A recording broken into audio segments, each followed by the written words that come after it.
اور آتا ہے انہیں صابر ہر دکھ کی شفا دینا جب وقت نزا آئے آقا دیدار عطا کرنا ایسا سے گنبد والے منظور دعا کرنا جب وقت نزا آئے آقا دیدار عطا کرنا ایسا سے گنبد والے منظور دعا کرنا جب وقت نزا آئے آقا دیدار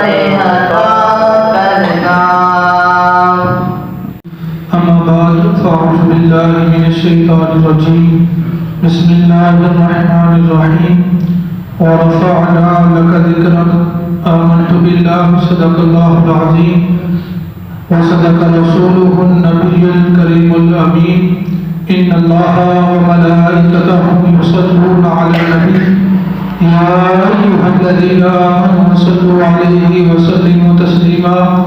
تمام احباب بآواز بلند حضور نبی کریم رؤوف الرحیم صلی اللہ علیہ وآلہ وسلم کی دربار الرحمن میں درود و سلام اس نظریے اور اس عقیدے کے ساتھ پڑھیں. ہم یہاں سے درود پڑھتے ہیں، حضور ہمارا درود سنتے بھی ہیں اور سن کر جواب بھی دیتے ہیں. درود پڑھ کر اگر کوئی ابتدا نہ کرے، درود پڑھ کر اگر کوئی ابتدا نہ کرے، اسے چاہیے ذکر حبیب خدا نہ کرے. زبان کسی نامن کی ہو نہیں سکتی، خدا کا ذکر کرے اور ذکر مصطفیٰ نہ کرے.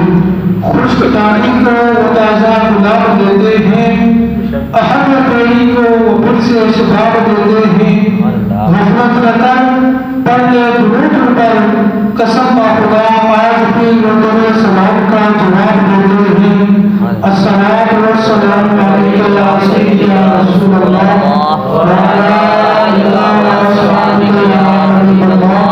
الصلاۃ والسلام علیک یا سیدنا رسول اللہ وعلی آلہ وصحبہ یا رحمۃ للعالمین. رحمت للعالمین ہے جان محفوظ آپ ہیں، رحمت للعالمین ہے جان محفوظ آپ ہیں. منزلیں جس جا پر رک جائے وہ منزل آپ ہیں. نعرہ تکبیر، نعرہ رسالت، نعرہ تحقیق، نعرہ حیدری، تاجدار و ختم نبوت، تاجدار و ختم نبوت. آج کے جو ہمارے مہمان خصوصی ہیں جو درس قرآن کے لیے تشریف لائے، استاد العلماء جناب حضرت علامہ مولانا استاد محمد غلام مرتضیٰ صاحب تتا پانی سے آپ تشریف لائے. انتظامیہ کمیٹی کی طرف سے اور جملہ جتنے بھی محلہ ہے سب کی طرف سے آپ کو خوش آمدید کہتے ہیں. درود پڑھ کر اگر کوئی ابتدا نہ کرے، اسے چاہیے ذکر حبیب خدا نہ کرے. زبان کسی مومن کی ہو نہیں سکتی، خدا کا ذکر کرے اور ذکر مصطفیٰ نہ کرے. اور وہ کمال حسن حضور ہے کہ قرآن نقص جہاں نہیں، یہی دور ہار سے دور ہے، یہی شرع ہے کہ برا نہیں. اور کرنے کا نام نہ جہاں فدا، نہ ایک جہاں بلکہ دو جہاں فدا. اور دو جہاں سے بھی جی نہیں بڑا، قرآن کا قرآن جہاں نہیں. اور سرے عرش پر ہے تیری نظر، دلے عرش پر ہے تیری نظر. ملاکوت رت میں کوئی شے نہیں، وہ جو تجھ پر حیا نہیں. اور کل پر ہے اہل بخل نظام، پڑے اس بلا میں نہیں بڑا. میں گدھا ہوں اپنے کریم کا، میرا دین پارا یہاں نہیں. اب میں دعوت خطاب کرنے لگا. جناب حضرت علامہ مولانا استاد العلماء جناب استاد محمد غلام مرتضیٰ صاحب آپ سے ملتمس ہے کہ آپ اپنے معاذ حسنہ سے ہمارے دلوں میں ذہن کو منور فرمائیں. ان کی احمد سے پہلے گزار کا نعرہ، نعرہ تکبیر،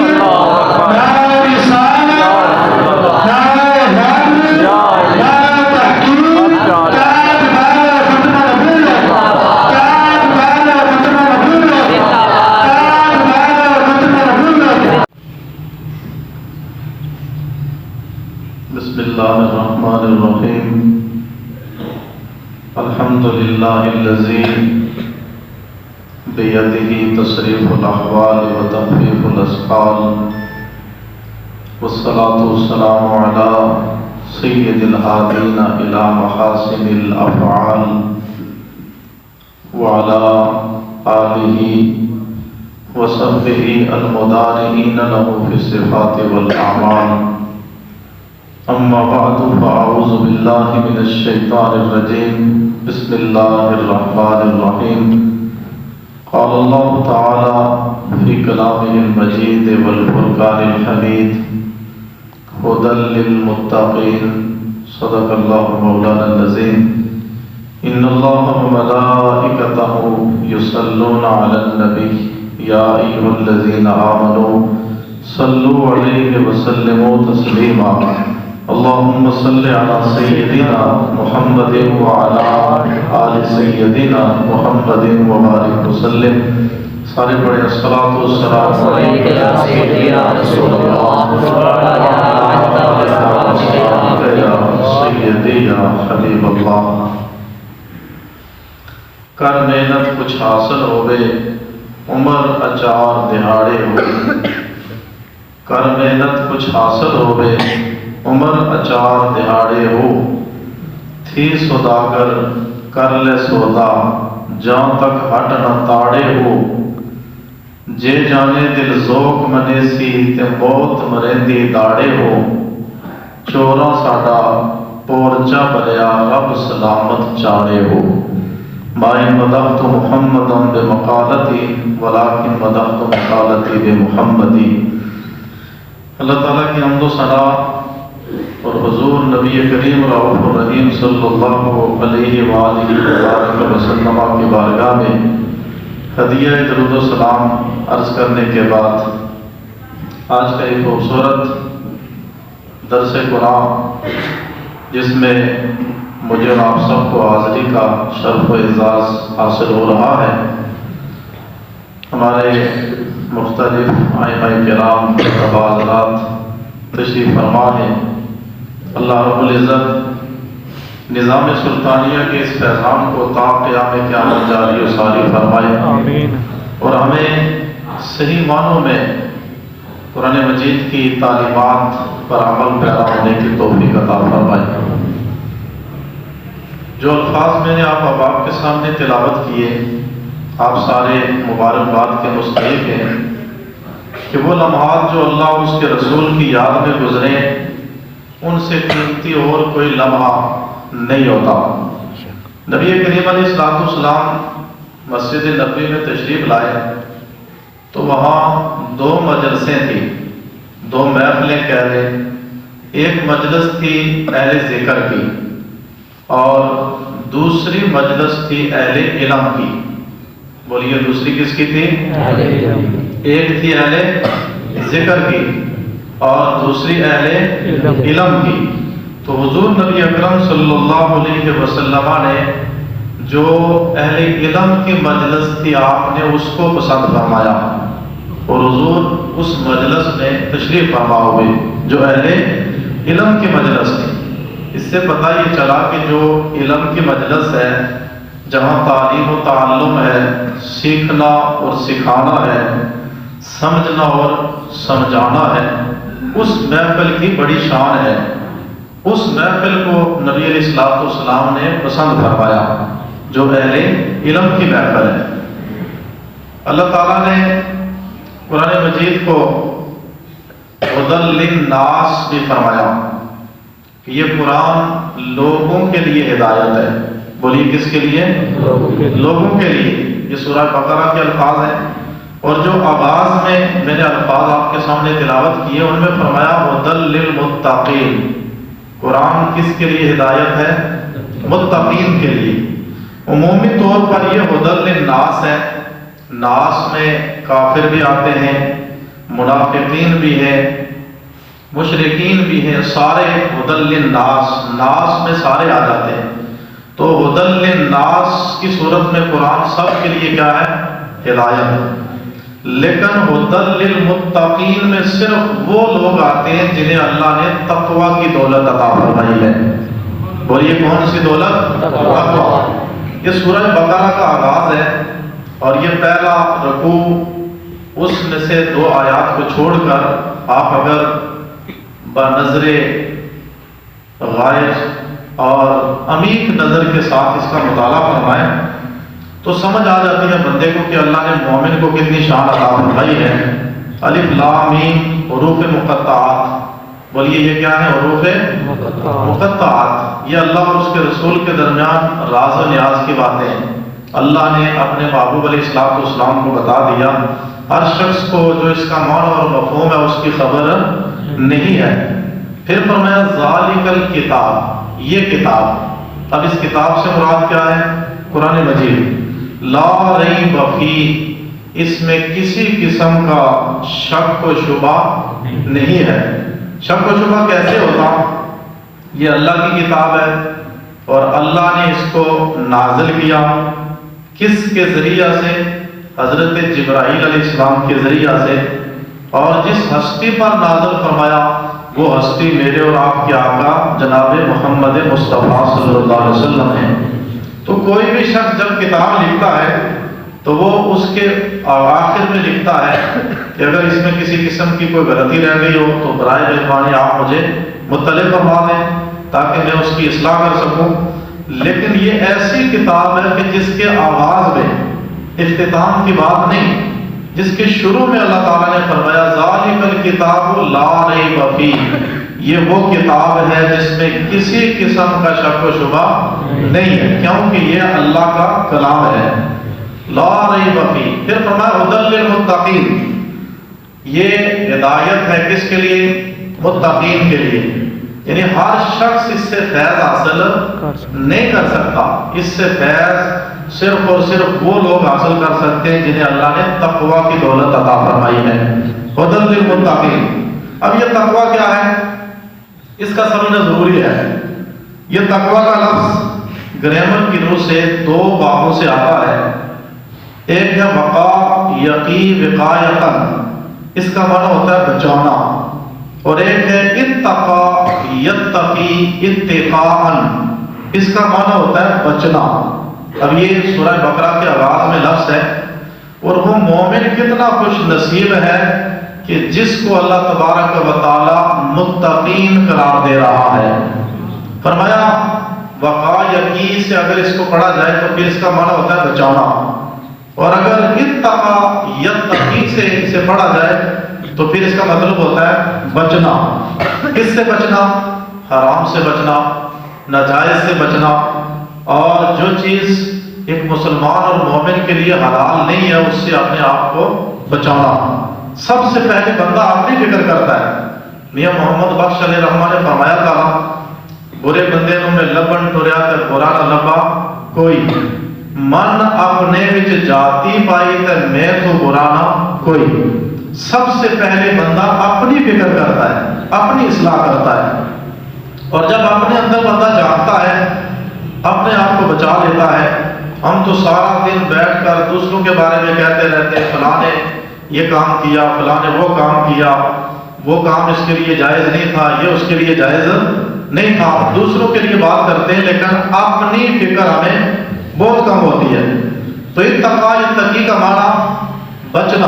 سب سے پہلے بندہ اپنی اصلاح کرے، اپنی فکر کرے، چونکہ قبر میں تنہا جائے گا، اس کے ساتھ کوئی دوسرا نہیں جائے گا۔ قبر کا مقام بڑا مشکل مقام ہے۔ تو جب بندہ خود بچ جاتا ہے تو پھر اس کا جو دوسرا معنی ہے وقا یقی بچانا۔ اب مسلمان خود بچنے کے بعد اللہ نے اس کو یہ شان عطا فرمائی ہے کہ وہ دوسروں کو بھی بچانے کی کوشش کرتا ہے۔ بولیے دوسروں کو بھی بچانے کی کوشش کرتا ہے۔ اب تسلسل کے ساتھ اللہ نے اس میں صفات مومنین کو بیان کیا۔ الذین یؤمنون بالغیب، مومن وہ ہے جو غیب پر ایمان رکھتے ہیں۔ کون ہے جو غیب پر؟ یعنی اللہ کو ہم نے دیکھا نہیں ہے۔ جس نبی کا ہم نے کلمہ پڑھا حضرت محمد رسول اللہ صلی اللہ علیہ وآلہ وبارک وسلم، ہم نے انہیں دیکھا نہیں ہے۔ تو بن دیکھے ہمارا اللہ کی ذات پر بھی ایمان ہے، اللہ کے رسول پر بھی ایمان ہے۔ تو یہ کیا ہے؟ الذین یؤمنون بالغیب ویقیمون الصلاۃ۔ دوسری صفت مومنین کی کیا ہے؟ کہ وہ نماز قائم کر دے۔ بولیے دوسری صفت کیا ہے؟ نماز قائم کر دے۔ اب نماز اللہ رب العزت کا وہ حکم ہے جس کی پابندی بہر صورت لازم ہے۔ بچہ جب 7 سال کا ہو جائے تو فرمایا اسے نماز کا حکم دو۔ جب 10 سال اس کی عمر ہو جائے نماز نہ پڑھے تو فرمایا اسے سزا دے کر بھی نماز پڑھاؤ 10 سال کی عمر میں۔ اور بے نمازی کی اس قدر وعید ہے، نبی علیہ الصلوۃ والسلام نے ایک دن انہ ذکر الصلاۃ، حضور نے نماز کا ذکر فرمایا اور فرمایا من حافظ علیہا، وہ شخص جو نماز کی حفاظت کرتا ہے جب وہ دنیا کو چھوڑ کر قبر میں جائے گا کان لہ نورا و برہانا و نجاتا، یہ نماز قبر میں اس کے لیے نور ہوگی، برہان ہوگی اور نجات ہوگی۔ پھر فرمایا ومن لم یحافظ علیہا، جو شخص اس کی حفاظت نہیں کرتا، حفاظت نہ کرنے کا معنی کیا ہے؟ کہ نماز کو پابندی سے ادا نہ کیا جائے، نہ پڑھا جائے۔ اللہ کا حکم ہے، 720 کم و بیش آیات قرآن مجید کے اندر جن میں اللہ نے نماز کی ادائیگی کا حکم ارشاد فرمایا۔ تو فرمایا جو نماز کی حفاظت نہیں کرتا ایسے بے نمازی کو قیامت کے دن مع فرعون و حامان و شداد و ابی بن خلف، یہ بڑے بڑے کافر ہیں، فرمایا ایسے بے نمازی کو قیامت کے دن ان کافروں کے ساتھ اٹھایا جائے گا۔ تو مومن کی پہلی صفت کیا ہے؟ یؤمنون بالغیب، غیب پر ایمان رکھتے ہیں۔ اور دوسری کیا ہے؟ یقیمون الصلاۃ، مومن نماز قائم کرتے ہیں۔ اور پھر کیا ہے؟ وَمِمَّا رَزَقْنَاهُمْ يُنْفِقُونَ، اور اس سے جو رزق ہم نے انہیں دیا وہ راہ خدا میں خرچ کرتے ہیں، اللہ کی راہ میں اس رزق کو خرچ کرتے ہیں۔ تو کتنی صفات ہوئی؟ غیب پر ایمان، اسی طرح نماز قائم کرتے ہیں، اور جو رزق اللہ نے بندے کو عطا کیا یعنی وہ صاحب نصاب ہے، 7.5 تولہ سونا یا 52.5 تولہ چاندی، یہ ہے اس کا نصاب۔ آج کل 52.5 تولہ چاندی تقریباً 1.5 لاکھ روپیہ، بولیے کتنا؟ 1.5 لاکھ روپیہ جس شخص کے پاس ہے اس پر کیا ہے؟ زکوٰۃ واجب، بولیے اس پر زکوٰۃ کیا ہے؟ واجب۔ تو مال جس کو اللہ نے عطا کیا وہ راہ خدا میں اسے کیا کرتا ہے؟ خرچ۔ مومن کی تیسرے صفت۔ اس کے بعد کیا ہے؟ والذین یؤمنون بما انزل الیک وما انزل من قبلک وبالآخرۃ هم یوقنون، اور اس پر بھی ایمان رکھتے ہیں جو آپ کی طرف نازل کیا گیا اور آپ سے پہلے انبیاء کرام کی طرف نازل کیا گیا، اور آخرت پر وہ یقین رکھتے ہیں۔ بولیے آخرت پر مومن یقین رکھتے ہیں۔ کافر کا آخرت پر یقین نہیں ہوتا۔ مومن کا باس بعد الموت، یعنی مرنے کے بعد دوبارہ اٹھنے پر مومن کا کیا ہوتا ہے؟ یقین۔ اب یہ صفات ہے، بولیے کون کون سی تھی؟ الذین یؤمنون بالغیب، پہلی صفت یہ ہے کہ وہ غیب پر ایمان رکھتے ہیں، اور دوسری کیا ہے؟ وَيُقِيمُونَ الصَّلَاةَ، نماز قائم کرتے ہیں۔ تیسری کیا ہے؟ جو رزق ہم نے انہیں دیا اس سے وہ اللہ کی راہ میں خرچ کرتے ہیں۔ اور پھر جو نبی علیہ الصلوۃ والسلام کی طرف نازل کیا گیا، آپ سے پہلے انبیاء کرام کی طرف جو نازل کیا گیا، اور اسی طرح آخرت پر مومن کیا رکھتے ہیں؟ یقین۔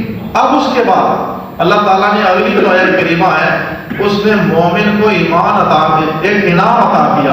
انعام کیا ہے؟ اولئک علی ھدی من ربہم، یہی لوگ جو ان صفات کے پیکر ہیں یہ اپنے رب کی طرف سے ہدایت پر ہیں۔ بولیے اپنے رب کی طرف سے ہدایت پر ہیں۔ وَأُولَئِکَ هُمُ الْمُفْلِحُونَ، اور یہی لوگ فلاح پانے والے ہیں۔ یہ صفات جن میں پائی جائیں، جو ان صفات سے متصف ہو جائے، جس کو اللہ تعالیٰ ایمان کی دولت عطا فرما دے، اسے اللہ یہ فرما رہا ہے کہ یہ لوگ اپنے رب کی طرف سے ہدایت پر ہیں، اور یہی لوگ دنیا میں بھی اور آخرت میں یہ نہیں کہا کہ فلاں کے پاس بنگلہ ہوگا، کوٹھی ہوگی، کار ہوگی، بڑا امیر گھرانے سے اس کا تعلق ہوگا تو وہ شخص کامیاب ہوگا، یہ نہیں فرمایا، بلکہ فرمایا جو ان صفات سے متصف ہوگا، جس میں یہ صفات پائی جائے گی کہ غیب پر ایمان رکھتا ہوگا اور اسی طرح نماز قائم کرتا ہوگا، جو رزق آپ نے اسے دیا اس سے وہ راہ خدا میں خرچ کرتا ہوگا۔ کہ دیکھیے کتنا آپ نے خوبصورت اللہ کا گھر تعمیر کیا، جو مال اللہ نے آپ کو عطا کیا تھا اس سے آپ نے راہ خدا میں خرچ کیا، اور نبی کریم علیہ السلام پہ نازل ہونے والی کتاب پر بھی کیا ہے؟ ایمان، اور پہلے انبیاء کرام کی طرف جو کتابیں نازل کی گئی ان پر بھی کیا ہے؟ ایمان، اور آخرت پر مومن یقین رکھتا ہے۔ تو فرمایا یہی لوگ اپنے رب کی طرف سے ہدایت پر ہیں اور یہی لوگ فلاح پانے والے ہیں، کامیاب ہونے والے ہیں۔ اب یہ صفات جن لوگوں میں پائی گئی، حضور داتا گنج بخش علی اجمیری رحمۃ اللہ تعالی علیہ، سب نے نام سنا ہے۔ آپ کا مزار اقدس کہاں ہے؟ لاہور میں۔ داتا علی اجمیری رحمۃ اللہ تعالی علیہ، یہ جو صوفیاء کرام ہیں، صوفی صافی سے یہ لفظ مشتق ہے، یعنی یہ باطن کی طرف زیادہ توجہ فرماتے ہیں۔ داتا علی اجمیری ایک بہت بڑا ڈاکو شخص تھا، اس کے پاس تشریف لے گئے۔ پہلے آپ نے تبلیغ فرمائی، لیکن جب اس نے آپ کے اس پیغام کو قبول نہ کیا تو آپ اس کے گھر میں تشریف لے گئے۔ آج تو والد کو اپنے بیٹے کی فکر نہیں ہے، وہ بے شک جہنم کی طرف جاتا ہے تو چلا جائے۔ قرآن میں اللہ نے فرمایا قوا انفسکم واہلیکم نارا، اپنے آپ کو بھی جہنم کی آگ سے بچاؤ اور اپنے گھر والوں کو بھی جہنم کی آگ سے بچاؤ۔ کلکم راعٍ، تم میں سے ہر شخص نگہبان ہے، وَكُلُّكُمْ مَسْئُولٌ عَنْ رَعِيَّتِهَا، اور اس کے نگہبانی کے بارے میں قیامت کے دن اس سے پوچھا جائے گا۔ اگر بیٹا بے نمازی ہے تو والد اور والدہ سے پوچھا جائے گا، سوال کیا جائے گا۔ بیوی بے نمازی ہے، شوہر سے پوچھا جائے گا۔ ایک عورت 4 مردوں کو قیامت کے دن جہنم میں ساتھ لے کے جائے گی۔ تو فرمایا داتا علی اجمیری رحمۃ اللہ تعالی علیہ بہت بڑا ڈاکو ہے، اس کے گھر میں تشریف لے گئے اور اسے کہا کہ تو جو یہ سلسلہ جاری رکھے ہوئے ہے ڈاکہ زنی کا، اس کی وجہ کیا ہے؟ اس نے کہا میں اس لیے لوٹتا ہوں لوگوں کو کہ گھر میں کچھ پیسہ جمع کروں اپنے اہل و عیال کے لیے، گھر والوں کے لیے۔ داتا علی اجمیری رحمۃ اللہ تعالی علیہ آپ نے فرمایا یہ تیرے گھر والے تیرے نہیں بن سکتے۔ بولیے کیا کہا؟ یہ تیرے نہیں بن سکتے۔ اس نے کہا حضرت یہ آپ کیا فرما رہے ہیں؟ میری زوجہ بڑی وفادار ہے، میری اولاد بڑی وفادار ہے۔ تو آپ نے ایک طریقہ استعمال فرمایا، کل جب تو گھر میں جائے گا تو جاتے ہوئے اپنی بیوی کو یہ پیغام دینا کہ میں جو یہ چوری کرتا تھا، ڈاکہ زنی کا کام کرتا تھا، اس کی وجہ سے حکومت وقت نے مجھے سزائے موت سنا دی ہے۔ بولیے کیا کہا؟ حکومت وقت نے مجھے سزائے موت سنا دی ہے۔ تو اس نے ایسے ہی کیا، جب گھر میں پہنچا تو اپنی زوجہ سے کہا کہ جو میں ڈاکہ زنی کا کام کرتا تھا تمہارا پیٹ پالنے کے لیے، اب حکومت وقت نے مجھے سزائے موت سنا دی ہے۔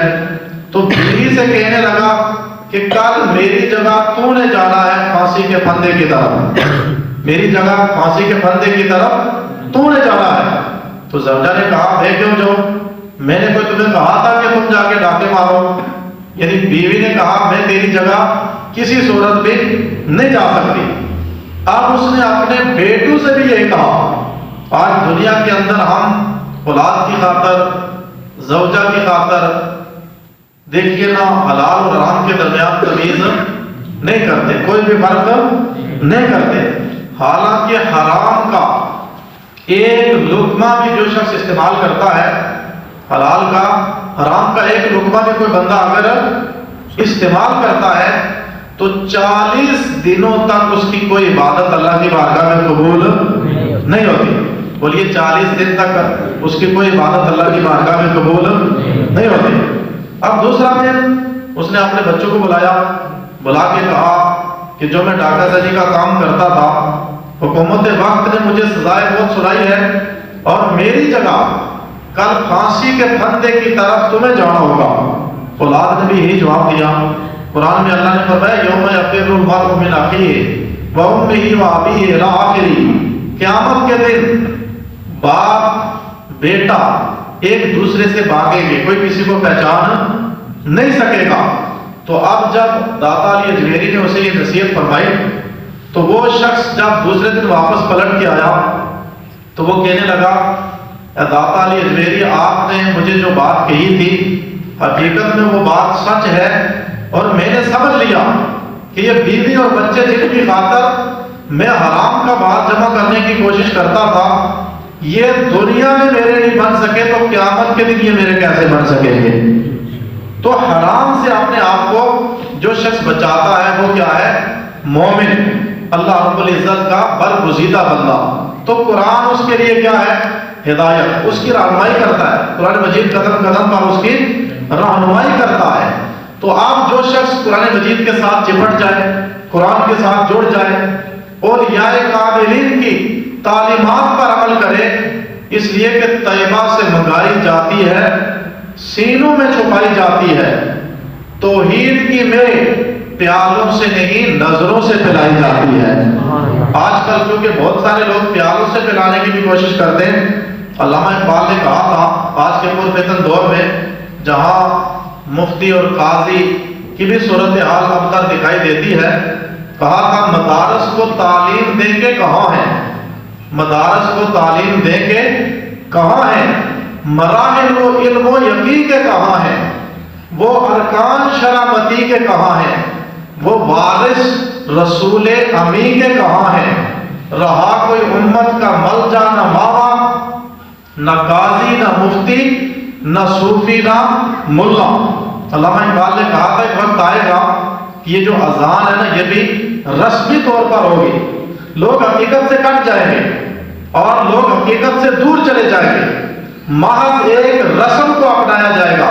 اور پھر علامہ نے کہا کہ یہ قوم تو بڑی جماکش قسم کی قوم تھی، آخری نبی کی امتی تھی، اور اس امت کے نوجوانوں کی بڑی شان تھی، لیکن یہ بڑی نصیحت کرنے والی، واعظ کرنے والی، دوسروں کی اصلاح کرنے والی اور دوسروں کی تربیت کرنے والی قوم تھی۔ تو جب اس قوم کا تعلق قرآن سے کٹ جائے گا، نبی کریم علیہ السلام کے فرمان سے کٹ جائے گا، تو پھر علامہ نے کہا وائس قوم کی پختہ خیالی نہ رہی۔ کہا ایک وقت تھا اس قوم کی بڑی پختہ خیالی تھی، اسے اللہ نے صبر بھی عطا کیا تھا، اسے یقین بھی عطا کیا تھا، اس کو اللہ نے جذبہ جہاد بھی عطا کیا تھا، ایمان کا جذبہ بھی عطا کیا تھا۔ تو فرمایا آہستہ آہستہ جب قرآن سے یہ لوگ دور ہوتے جائیں گے، قرآن سے رشتہ ٹوٹ جائے گا، کٹ جائے گا، تو وائس قوم کی پختہ خیالی نہ رہی، بلکہ تبھی نہ رہی، شعلہ مقالی نہ رہی، رہ گئے رسم ازاں، روح بلالی نہ رہی، فلسفہ رہ گیا، تلقین غزالی نہ رہی۔ یوں تو تم سید بھی ہو، مرزا بھی ہو، افغان بھی ہو، سب کچھ ہو، بتاؤ کیا مسلمان بھی ہو؟ در مسلمان، شان مسلمانی نہ بول۔ فرمایا کہ مسلمان میں وہ شان مسلمانی نہ رہے گی، وہ جو مسلمان کی شان ہے وہ شان ختم ہو جائے گی، اس لیے کہ آخری نبی کی امت ہے۔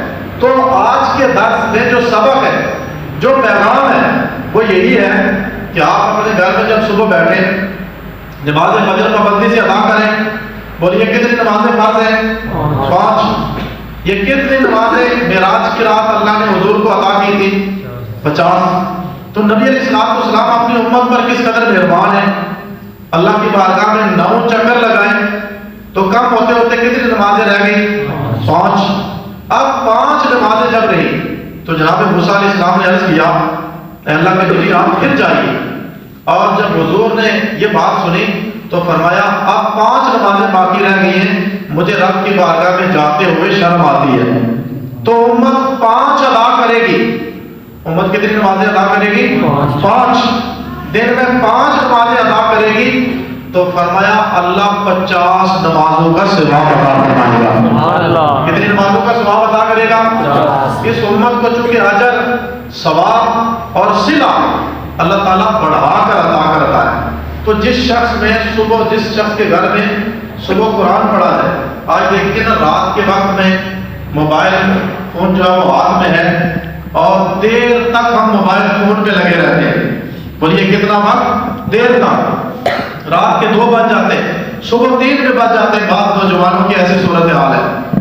اور جس وقت اللہ کی رحمت متوجہ ہوتی ہے اور اللہ یہ فرماتا ہے کوئی مانگنے والا، حدیث پاک کے اندر موجود ہے نا، نبی علیہ السلام نے ارشاد فرمایا کہ جب پچھلا پہر آتا ہے تو اللہ اپنی شان کے مطابق آسمانی دنیا میں نزول فرماتا ہے اور اللہ یہ اعلان کرتا ہے اللہ من مستغفر، کوئی بخشش طلب کرنے والا ہے، اللہ من مسترزق، کوئی رزق کی طلب رکھنے والا ہے، اللہ قضا، یہ اعلان حتی یطلع الفجر، یہاں تک کہ فجر طلوع ہو جاتی ہے اور اللہ کی بارگاہ سے یہ اعلان پورے تسلسل سے جاری ہو ساری رہتا ہے۔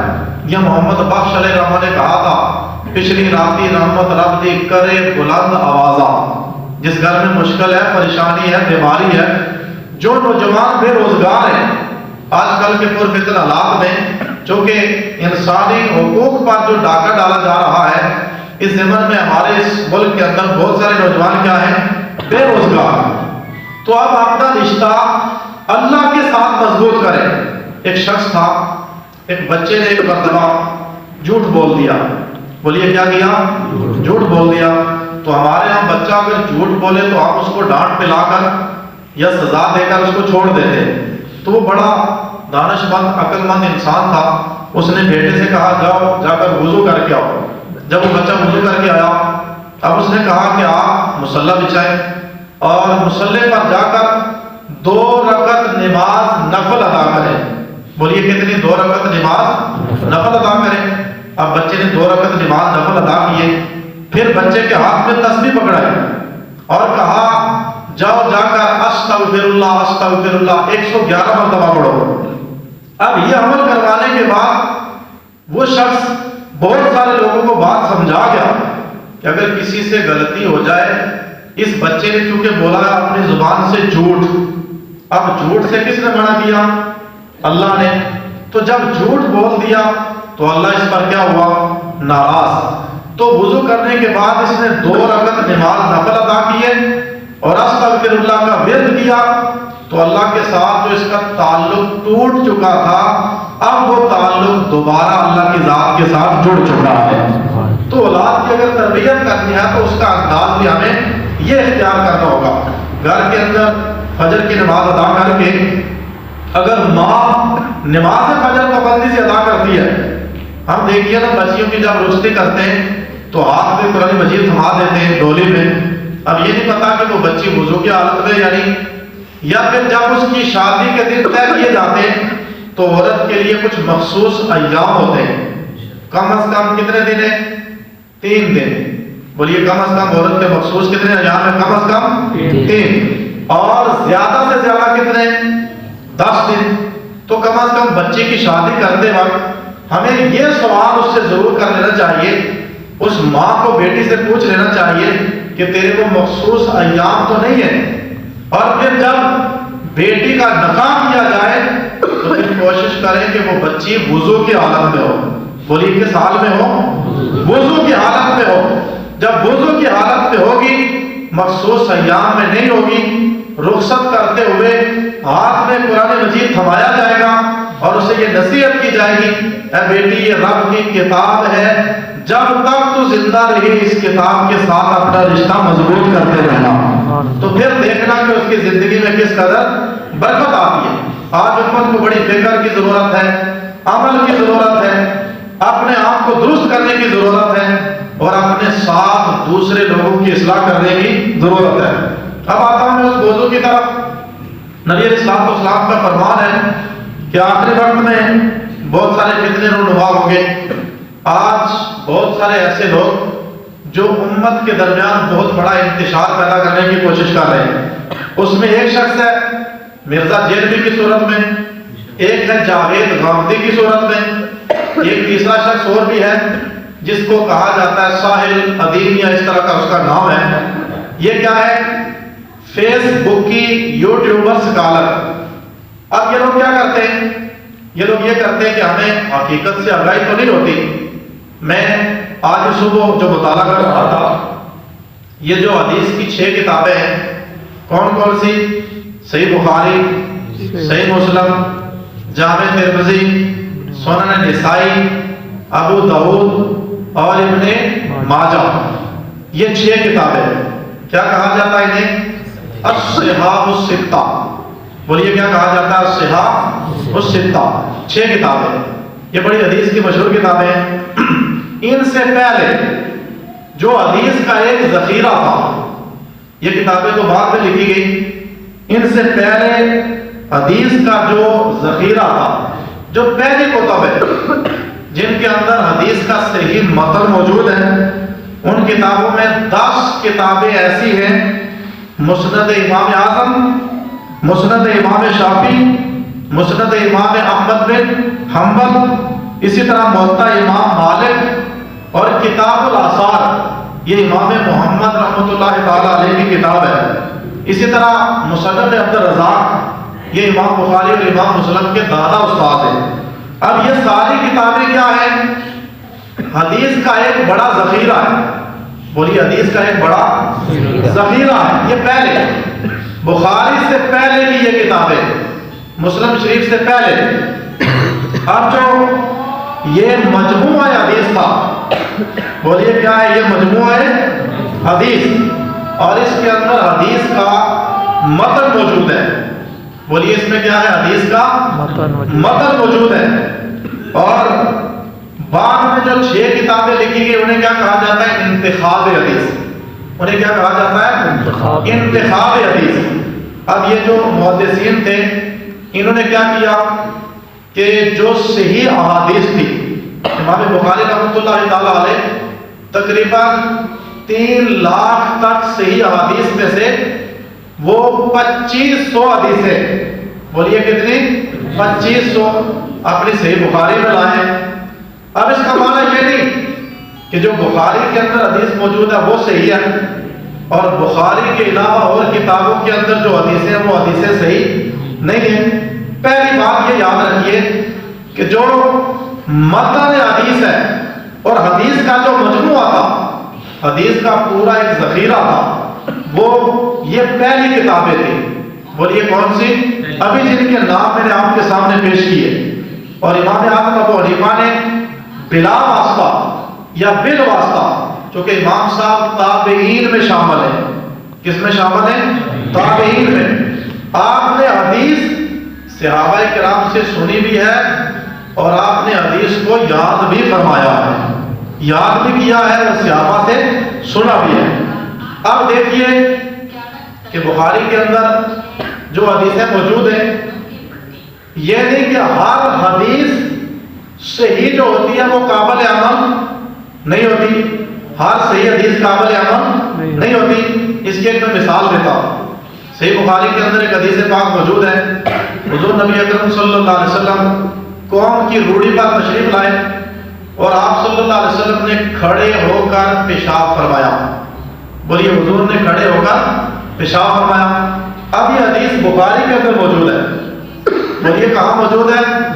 بخاری کے اندر موجود ہے۔ تو اب کوئی شخص بھی کھڑا ہو کر پیشاب نہیں کرتا، کوئی بھی کھڑا ہو کے پیشاب نہیں کرتا۔ دوسری حدیث ہے جامع ترمذی میں، اس میں یہ ہے کہ نبی علیہ الصلوۃ والسلام نے بیٹھ کر پیشاب فرمایا۔ اب وہ حدیث کیا ہے؟ اس حدیث کے مقابلے میں یہ جو کہ صحیح حدیث ہے کہ حضور نے کھڑے ہو کے پیشاب فرمایا، لیکن اس حدیث پر عمل نہیں کیا جاتا۔ اس حدیث پر عمل کیا جاتا ہے جو جامع ترمذی کے اندر موجود ہے، اور اس میں کیا ہے؟ حضور نبی پاک صلی اللہ علیہ وسلم نے بیٹھ کر پیشاب فرمایا۔ اب اس عمل کو لیا جاتا ہے، یعنی وہ کیا ہے؟ سنت۔ اب دیکھیے قرآن مجید سے ایک مثال لیتا ہوں۔ ایک مسئلہ ہے رفع الیدین، جلدی سے سمجھ لیں، وقت کیونکہ کم ہے۔ بولیے رفع الیدین، رفع یرفع کا معنی ہوتا ہے اٹھانا۔ بولیے رفع کا معنی کیا ہے؟ اٹھانا۔ اور یدین دونوں ہاتھ، رفع الیدین کا معنی کیا ہوا؟ دونوں ہاتھ اٹھانا، دونوں ہاتھ اٹھانا۔ اب ہمارا موقف یہ ہے کہ رفع الیدین شروع اسلام میں تھا، شروع اسلام میں تھا، لیکن بعد میں منسوخ ہو گیا۔ بعد میں کیا ہوا؟ منسوخ ہو گیا، متروک ہو گیا۔ نبی علیہ الصلوۃ والسلام نے اس کو ترک کر دیا، چھوڑ دیا۔ اب قرآن مجید کی ایک آیت ہے سورہ بقرہ میں جو یہ روزے کی آیت ہے، یا ایھا الذین آمنوا کتب علیکم الصیام کما کتب علی الذین من قبلکم لعلکم تتقون ایام معدودات فمن کان منکم مریضا او علی سفر فعدۃ من ایام اخر وعلی الذین یطیقونہ فدیۃ طعام مسکین۔ یہ قرآن مجید کی آیت ہے۔ اس کا معنی کیا ہے؟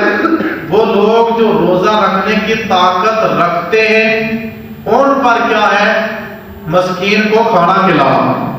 اب اس کا معنی یہ بنتا ہے کہ روزہ رکھنے کی طاقت رکھتے وَعَلَى الَّذِينَ يُطِيقُونَهُ فِدْيَةٌ طَعَامُ مِسْكِينٍ، قرآن کی آیت ہے۔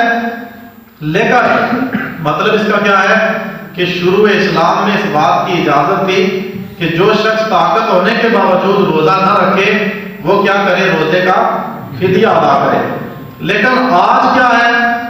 آج یہ ہے کہ جو شخص روزہ رکھنے کی طاقت نہیں رکھتا وہ کیا کرتا ہے؟ روزے کا فدیہ دیتا ہے۔ اب یہ آیت منسوخ ہے، قرآن کے اندر موجود ہے آیت، اور یہ آیت آج بھی تلاوت ہوتی ہے، قرآن میں پڑھی جاتی ہے، لیکن اس کا حکم کیا ہے؟ منسوخ، یعنی ختم ہو گیا حکم۔ اب وہ شخص کفارہ ادا کرے گا جو روزہ رکھنے کی طاقت نہیں رکھتا۔ تو میں نے ایک ناسخ منسوخ کی مثال آپ کے سامنے رکھی ہے۔ اب سنیے، رفع الیدین شروع اسلام میں تھا، کیونکہ اسلام کے احکام جو ہیں وہ 23 سالہ زندگی میں آہستہ آہستہ مکمل ہوئے۔ شراب کی حرمت ہے، نماز کے احکام بھی آہستہ آہستہ سے پایہ تکمیل کی طرف گئے۔ اسی طرح دیگر بہت سارے احکامات ہیں۔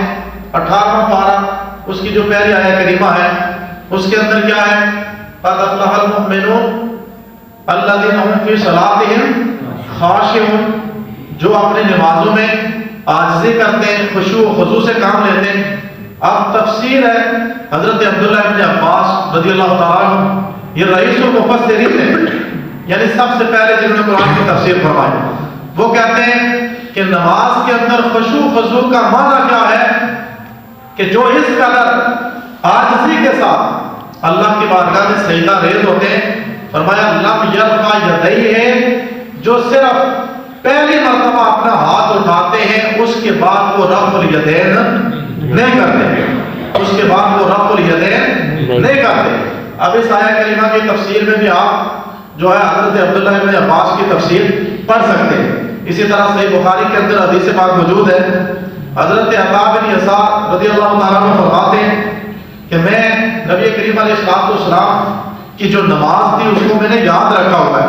آپ صلی اللہ علیہ وسلم جب نماز پڑھتے لم یرفع یدیہ الا اول مرۃ، آپ صلی اللہ علیہ وسلم صرف پہلی مرتبہ افتتاح صلاۃ جب نماز کا آغاز ہوتا ہے تو اس وقت شروع میں آپ اپنے ہاتھوں کو کانوں تک اٹھاتے اور اس کے بعد نبی علیہ السلام دوبارہ ہاتھ نہیں اٹھاتے تھے۔ اب ثابت کیا ہوا؟ شروع اسلام میں رفع الیدین تھا، کوئی اس کی انکاری نہیں ہے، لیکن اس مسئلے کی آڑ میں یعنی بہت سارے نوجوانوں کو رائے راست سے بتانے کی کوشش کی جاتی ہے کہ جی یہ حنفی نماز پڑھتے ہیں، یہ تو حدیث کا سہارا نہیں لیتے، حدیث کی طرف جاتے نہیں، یہ جی زیر ناف ہاتھ باندھنا کہاں سے ثابت ہے؟ ابو داؤد شریف کی حدیث پاک 3 مقام پر آئی ہے۔ حضور نبی اکرم صلی اللہ علیہ وسلم نے ارشاد فرمایا، بلکہ صحابی نے آپ کے عمل کو بیان کیا ہے کہ آپ صلی اللہ علیہ وسلم آپ نے ناف کے دائیں بائیں ہاتھ باندھے یا تحت سرہ، ناف کے نیچے حضور نے ہاتھ باندھے یا پھر ناف سے تھوڑا سا اوپر سینے سے نیچے آپ صلی اللہ علیہ وسلم نے ہاتھ باندھے۔ یہ 3 طرح کی کیفیتیں حدیث سے ملتی ہیں، لیکن یہ لفظ واضح ہے کہ وضع الکف، آپ کی جو دائیں ہاتھ کی ہتھیلی تھی آپ نے اس کو بائیں ہاتھ کی ہتھیلی کے اوپر رکھا۔ بولیے کہاں رکھا؟ دائیں ہاتھ کی ہتھیلی کو بائیں ہاتھ کی ہتھیلی کے اوپر۔ اور پھر حدیث میں لفظ آیا تحت سرہ، ناک کے نیچے آپ صلی اللہ علیہ وسلم نے ہاتھ باندھے یا ناک کے اوپر حضور نے ہاتھ باندھے۔ تو جب ایک ہتھیلی کو دوسری ہتھیلی پر رکھنے کی روایت مل گئی تو پھر ثابت ہو گیا کہ یہ طریقہ نہیں فرمایا، بولیے حضور نے یہ طریقہ ہم کس طرح ہاتھ باندھتے ہیں؟ چونکہ جس شخص کے بیک گراؤنڈ سے ہم واقف نہیں ہیں کہ اس کا بیک کریکٹر کیا ہے، وہ پلانٹڈ ہے یا کوئی بہت بڑا فتنہ ہے. آگے امت میں ایک فتنہ آیا تھا مرزا قادیانی کی صورت میں. اب یہ شخص بھی اسی کے نظریات کو اٹھانے کی کوشش کر رہا ہے، لیکن ہماری نوجوان نسل کو اس کا پتہ نہیں ہوتا. تو یہ جو میں نے صرف آپ کے سامنے ابھی میں جو کہ مہمان اچانک آ گئے تو آنے میں تاخیر ہوگی، تو میں نے وہ سیاستہ کی کتابوں کے الحمدللہ نشان لگا کے رکھے. جی بخاری سے دکھائیں کہ بخاری میں جو ہے وہ رفع الیدین ترک کرنے کی حدیث نہیں ہے. اللہ کا شکر ہے بخاری سے ہی جو اصل کتاب ہے، ایک ہے شرح بخاری، حدیث کی جو شروعات ہے وہ الگ مسئلہ ہے. اصل بخاری، مسلم اور جامع ترمذی، 3 کتابوں کے اندر حدیث کے میں نے نشان لگا کے رکھے تھے کہ میں نوجوانوں کو وہ حدیثیں دکھاؤں گا کہ نبی علیہ السلام نے رفع الیدین کو ترک کر دیا، حضور نے چھوڑ دیا. اور حضور کا جو آخری زندگی کا عمل ہے اس میں آپ صلی اللہ علیہ وسلم نے رفع الیدین نہیں فرمایا. حضور تشریف لائے، صحابہ کرام نماز پڑھ رہے، صحیح مسلم کی جو روایت ہے. حضور جب صحابہ کرام کو دیکھا تو صحابہ نماز کے اندر رفع الیدین کر رہے تھے. حضور نے فرمایا تمہیں کیا ہوا کہ جیسے قاذناب شمس خیل، جیسے ایک سرکش گھوڑا اپنی دم کو ہلاتا ہے، تم بار بار اپنے ہاتھوں کو اٹھا رہے ہو. فرمایا اسکنوا فی الصلاۃ، کیا فرمایا؟ اسکنوا فی الصلاۃ، نماز کے اندر سکون اختیار کرو. بولیے نماز کے اندر سکون اختیار کرو. یعنی حضور نے منع فرمایا، یعنی رفع الیدین شروع میں کیا لیکن حضور نے کرنے کا کسی کو حکم نہیں دیا. پھر آپ صلی اللہ علیہ وسلم نے رفع الیدین کو ترک کر دیا، اور جب صحابہ کو کرتے ہوئے دیکھا تو فرمایا نماز کے اندر سکون اختیار کرو. یہ حضور کا فرمانا اس بات کی دلیل ہے کہ آپ صلی اللہ علیہ وسلم نے رفع الیدین کو ترک کر دیا تھا. اب جو حدیث میں ہے تحت السرہ، ناف کے نیچے یا ناف سے اوپر آپ باندھ لیں، لیکن یہ لفظ واضح ہے کہ دائیں ہاتھ کی ہتھیلی کو کہاں باندھنا ہے؟ بائیں ہاتھ کی ہتھیلی پر. جب اس طرح ہاتھ باندھیں گے، اب بے شک کوئی ناف کے اوپر رکھ لیں یا ناف کے نیچے ہاتھ کو باندھ لیں یا ناف سے تھوڑا سا اوپر، سینے سے نیچے، لیکن یہ طریقہ کار حدیث کے اندر موجود نہیں ہے. یہ آج کا پیدا کرتا ہے. تو میں یہ کہتا ہوں اکثر کہ یہ جو اس طرح کے انتشار کرانے والے لوگ ہیں، پلانٹڈ لوگ ہیں، کہیں ایسا نہ ہو کہ مرزا غلام قادیانی جو دجل و فریب لے کر آیا تھا اور اس نے حضور کی ختم نبوت پر حملہ کیا تھا، کہیں یہ لوگ اسی کے نظریات کو پروان چڑھانے کی کوشش کر رہے ہوں. اور فقہ حنفی، امام اعظم ابو حنیفہ رضی اللہ تعالیٰ عنہ جو 14 صدیوں سے ایک سلسلہ آ رہا ہے. فقہ حنفی کیا ہے؟ امام اعظم ابو حنیفہ رضی اللہ تعالیٰ عنہ جن کا نام ہے نعمان بن ثابت. بولیے کیا نام ہے؟ نعمان بن ثابت. آپ تابعین میں سے ہیں، اور آپ نے جو نماز کا اصل طریقہ ہے وہ نبی علیہ السلام کی امت کو سمجھایا ہے. تو اس لیے اسے کیا کہا جاتا ہے؟ فقہ حنفی. حنفی نماز نہیں، ہم امام اعظم ابو حنیفہ کے لیے نماز نہیں پڑھتے. نماز کس کے لیے پڑھتے ہیں؟ اللہ کے لیے. بولیے کس کے لیے پڑھتے ہیں؟ اللہ. تو امت کے نوجوانوں کو بہکایا جاتا ہے، طرح طرح کے جھانسے دیے جاتے ہیں. تو پھر ہم کسی کو بلا دیکھے، سوچے اور سمجھے یہ سمجھ لیتے ہیں کہ شاید یہ شخص بڑا سچا ہوگا. ان لوگوں کے ساتھ اپنا تعلق نہ جوڑے، اپنے علماء کے ساتھ اپنا تعلق مضبوط کریں. اب اس سلسلہ میں کسی کا کوئی کسی قسم کا سوال ہو تو اللہ تعالیٰ کا شکر ہے کہ ہم نے سیاستہ بھی صحیح پڑھی ہے. سند اور متن کے اعتبار سے ہم اسے جانتے بھی ہیں کہ امام بخاری نے پہلے کس حدیث سے آغاز کیا اور بخاری کے آخر میں کون سی حدیث پاک ہے جس پر امام بخاری نے اختتام فرمایا ہے. اور یہ سارے کا سارا فیضان ہے ہمارے قبلہ حضرت صاحب رحمۃ اللہ تعالیٰ علیہ کا، کہ جن کی وجہ سے ہمیں یہ علم کا نور حاصل ہوا. آپ سب بھی جانتے ہیں، قریب آپ کا مزاج شریف ہے. آپ نے کس انداز میں لوگوں کی تربیت فرمائی، لوگوں کو کس طرح دین کی طرف لگایا، اور ایسی روحانی تربیت فرمائی کہ لاکھوں کے اجتماع میں صرف زبان پر حسبنا اللہ و نعم الوکیل کا کلمہ ہوتا ہے اور اللہ برکت کو برکت عطا فرماتا ہے.